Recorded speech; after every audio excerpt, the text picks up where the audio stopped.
మనం ఇమీడియట్గా ఐడెంటిఫై చేసేవాళ్ళం, ఈ మరణాలు సంభవించి ఉండే కాదు. కాబట్టి ల్యాబ్ లేకపోవడం చాలా దురదృష్టకరం.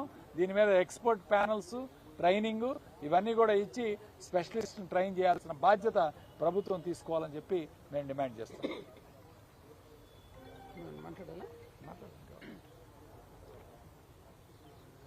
అందరికీ నమస్కారం. ఈవేళ కూడా పేపర్లో వచ్చింది, గవర్నమెంట్ హాస్పిటల్లో మిలియోడియోసిస్కి సరైన వైద్యం ఉంది, తురకపాలెంలో ఎలీషా అనే వ్యక్తిని పూర్తిగా చికిత్స అందించి నయం చేసి పంపించామని చెప్తున్నారు. చాలా సంతోషం. మరి ఈ 3 నెలల 4 నెలల నుంచి ఇన్ని మరణాలు జరుగుతుంటే, ఇన్ని పరీక్షలు చేసిన తర్వాత,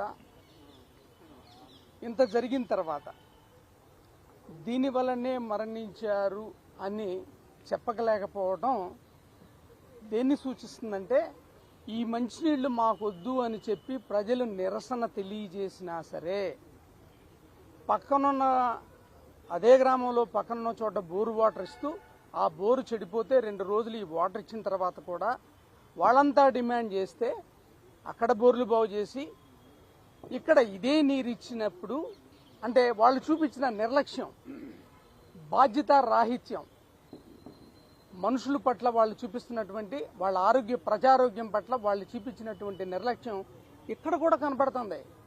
ఈ 3-4 నెలల నుంచి ఇన్ని పరీక్షలు చేసి ఇన్ని చేసి మీరే చెప్తారు, మరణాల మీద ఒక రిపోర్ట్ ఇచ్చారు, ఆ మరణాల మీద 2 మరణాలు మెలియోడియోసిస్ అన్నారు. మరి ఇప్పుడు మెలియోడియోసిస్ ఉన్నప్పుడు అది అలర్ట్ కదా, పబ్లిక్ అలర్ట్ కదా. మరి అలాంటి అలర్ట్ వచ్చినప్పుడు ఇన్ని పరీక్షలు చేసి మీరు ఎందుకు చెప్పట్లే, దీనివల్లే అని చెప్పట్లే? ఇప్పుడు జరిగిన మరణాలన్నీ కూడా దాంట్లోనే ఫిట్ అవుతున్నాయి. ఏ మరణాలైతే జరిగినాయో, ఇప్పటి వరకు జరిగినాయో, ఆ స్పెక్ట్రమ్ ఆఫ్ మెలియోడియోసిస్ లోకే ఫిట్ అవుతున్నది ప్రతిదీ. ఎందుకని అందులో చాలా మంది డయాబెటీస్ ఉన్న వాళ్ళు ఉన్నారు, రీనల్ ప్రాబ్లమ్స్ ఉన్న వాళ్ళు ఉన్నారు, ఇలా ఆల్కహాలిక్స్ ఉన్నారు, వాళ్ళందరిలో ఫిట్ అవుతాను కదా. మరి 4 నెలల నుంచి మీరు అసలు ఇది చెప్పకుండా ఎందుకు చెప్పట్లేదంటే సింపుల్, ఎందుకని వాళ్ళు మాకు ఈ వాటర్ వద్దన్నా సరే వాటర్ ఇచ్చారు. వరంగా అంటే ఏంటి, మీరు చేసిన హత్యలు కాబట్టి, ఈ కారణం ఇదే కాబట్టి అని చెప్పడానికి భయపడుతున్నారా? ఇది అలాగే అనిపిస్తుంది కదా. ఇన్ని రోజులు పడుతుందా ఇది తెలియడానికి? మిలియోడియోసిస్ అని చెప్పడానికి ఇన్ని రోజులు పడుతుందా? చెప్తున్నారు కదా. ఈవేళ మీరు హాస్పిటల్లో, గవర్నమెంట్ హాస్పిటల్లో చికిత్స ఉందని చెప్పారు, మొన్న 2 చనిపోయారని చెప్పారు, ప్రైవేట్ హాస్పిటల్లో రిపోర్ట్ వచ్చింది. అంటే అర్థం ఏంటి, ఇక్కడ కూడా మనం చెప్పగలిగినటువంటి సదుపాయాలు ఉండబట్టే కదా మనం చెప్పాం. అలాంటప్పుడు మీరు ఎందుకు చెప్పట్లేదు? ఎందుకు చెప్పట్లేదంటే మీ లోపాలు బయటకు వస్తాయి. ఏం చెప్తున్నారంటే, ఇందాక కలెక్టర్ గారిని కలిసినప్పుడు దీనికి కారణాలు ఏంటి అని అంటే, పరీక్షలు పంపించాం, రిపోర్ట్లు వస్తున్నాయంటే, ఇన్ని నెలల నుంచి ఇన్ని మరణాలు జరిగినాయి, ఇన్ని టెస్టులు చేశారు కదండి, ఏంటండి ఇది అంటే, ఇంకా అదే చెప్పడానికి అని చెబుతూ ఒక లెసన్ అట వాళ్ళకి. ఏంటి, తురకపాలెంలో 45 మరణాలు జరిగిన తర్వాత ఈ గవర్నమెంట్లో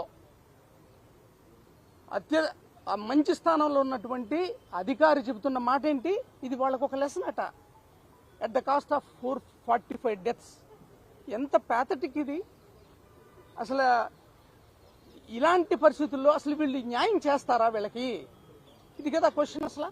ఎందుకంటే గుడ్డు చెప్పుడు కాకుండా 5 లక్షలు ఎందుకు ఇచ్చారు మీరు? 5 లక్షలు ఎందుకు ఇవ్వాలా? ఎందుకంటే మీకు తెలుసు, దీనికి కారణం మీకు తెలుసు, ఎందుకు ఈ మరణాలు జరిగినాయి, తురకపాలెంలో ఏం జరిగిందనేది మీకు తెలుసు. అది రివీల్ చేసే ధైర్యం మీకు లేదు. చేసిన పొరపాటును ఒప్పుకోండి, కరెక్ట్ చేయండి. ఇప్పుడు అది మానేసి ఇప్పుడు ఏయో చెప్తున్నారు. ఇది జరిగిన తప్పుని దయచేసి కరెక్ట్ చేయండి, ఆ కుటుంబాలకు న్యాయం చేయండి, అదేవిధంగా వ్యాధి వ్యాప్తి చెందకుండా నిరోధించే చర్యలు తీసుకోండి. ఇదే కదా మా డిమాండ్.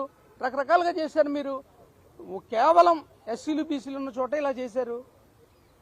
ఇలా చెప్తే ఒకటి, కానీ మీరు చేసిన దానికి ఇంతవరకు కారణాలు చెప్పకుండా మా దగ్గర ట్రీట్మెంట్ ఉందని డాక్టర్లతో చెప్పిస్తారు. ఒకళ్ళేమో ఇది డయాబెటీస్ వల్ల చనిపోయిందంటారు, ఇంకొకళ్ళేమో అందులో ఉన్నటువంటి అధికారి కాదు ఇది మెలియోడియోసిస్ అని అంటారు. ఏంటి కన్ఫ్యూజన్ అంతా? ఎవరిని మభ్య పెట్టాలని చూస్తున్నారు, ఎవరిని భయపెట్టాలని చూస్తున్నారు? దయచేసి ఇప్పటికైనా సరే కాసింత మనం మనుషులం కాబట్టి తోటి మనుషుల పట్ల చూపించాల్సిన మానవతా లక్షణాలను దృష్టిలో పెట్టుకున్నా దయచేసి ఈ కారణాల వల్ల చనిపోయారు కాబట్టి ఈ కుటుంబాలకి మేము ఖచ్చితంగా బాధ్యత వహిస్తూ మేము చేయాల్సినవన్నీ ఖచ్చితంగా చేస్తామని క్లియర్గా చెప్పాల్సిందే. లేని పక్షంలో ఈ పోరాటం మాత్రం ఎట్టి పరిస్థితుల్లో ఆగదు. ఎందుకంటే ఇవి పరోక్షంగా, ఇప్పుడు చెప్పాలంటే ప్రత్యక్షంగా ప్రభుత్వం చేసినటువంటి హత్యలే అని చెప్పడానికి ఏమాత్రం సందేహం లేదు.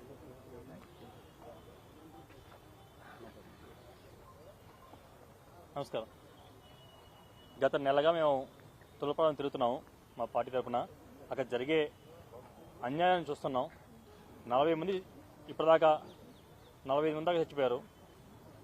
మొన్న ఒక 24 సంవత్సరాల 24 సంవత్సరాలు అంటే చాలా చిన్న వయసు. 24 సంవత్సరాల వయసు గల ఒక స్త్రీ చచ్చిపోయింది, మరణించారు. ఇప్పటికీ వాళ్ళు ఇంకా కారణం చెప్పట్లేదు. మనం చూస్తున్నంత పైభాగమే. అంటే ఇప్పుడు చచ్చిపోయిన 45 మంది అసలు ఉన్న ఎఫెక్ట్ అయిన వాళ్ళలో చాలా తక్కువ మంది. ఇంకా ఊళ్ళో ఎఫెక్ట్ అయిన వాళ్ళు చాలా మంది ఉంటారు. ఇంకా ఈ ఇళ్ళ కొద్ది ముందు వస్తూనే ఉంటాయి. ఇంత 4 నెలలు అయినా ఇప్పటిదాకా మేము నెల నుంచి వెళ్తున్నాము, తిరుగుతున్నాము. ఇప్పటిదాకా అక్కడ దానికి సంబంధించి క్లినిక్ కానీ, దానికి స్పెషలిస్ట్ డాక్టర్స్ కానీ అక్కడ ఒక టీం ఏర్పడి ఊళ్ళో పెడితే ఇక్కడి నుంచి జరగబోయేనా ఆగగలవు. ఊళ్ళో ఉన్న డిసీజ్ ఎంతమంది ఇంకా ఎఫెక్ట్ అయ్యారు, ఇంకా ఎంతమంది సఫర్ అవుతున్నారో వాళ్ళకైనా వైద్యం అందించమని కోరుతున్నాం. ఇప్పటికైనా గవర్నమెంట్ తరపు నుంచి ఒక ఇన్ఫెక్షన్ స్పెషలిస్ట్ కానీ, ఇప్పుడు వాళ్ళు మిలియోఐడిసిస్ అన్నారు, దానికి సంబంధించిన స్పెషలిస్ట్ని అక్కడ ఇప్పుడు దీనికి వచ్చే ఇబ్బందులు ఏంటి, జ్వరం, దాని ద్వారా వచ్చే ఒంటు దద్దులు, దానికి పుండుబడి చీము రావటం, గడ్డలు కట్టడం, లేదా ఒక్కొక్క ఆర్గాన్స్ మెల్లగా మల్టీ ఫెయిల్ లాగా ఒక్కొక్క ఆర్గన్ ఫెయిల్ అవటం, దాని ద్వారా మరణించడం జరుగుతుంది. వాటికి తగ్గ స్పెషలిస్ట్ని, వాటికి తగ్గ వైద్యాన్ని ఆ తోపాల వరకైనా కొంచెం as early as positive arrange చేస్తే ఉన్న వాళ్ళకి ట్రీట్మెంట్ ఇవ్వచ్చు, ఇంకా రాబోయే మరణాన్ని ఆపొచ్చు. కనీసం అది కూడా చేయలేదు.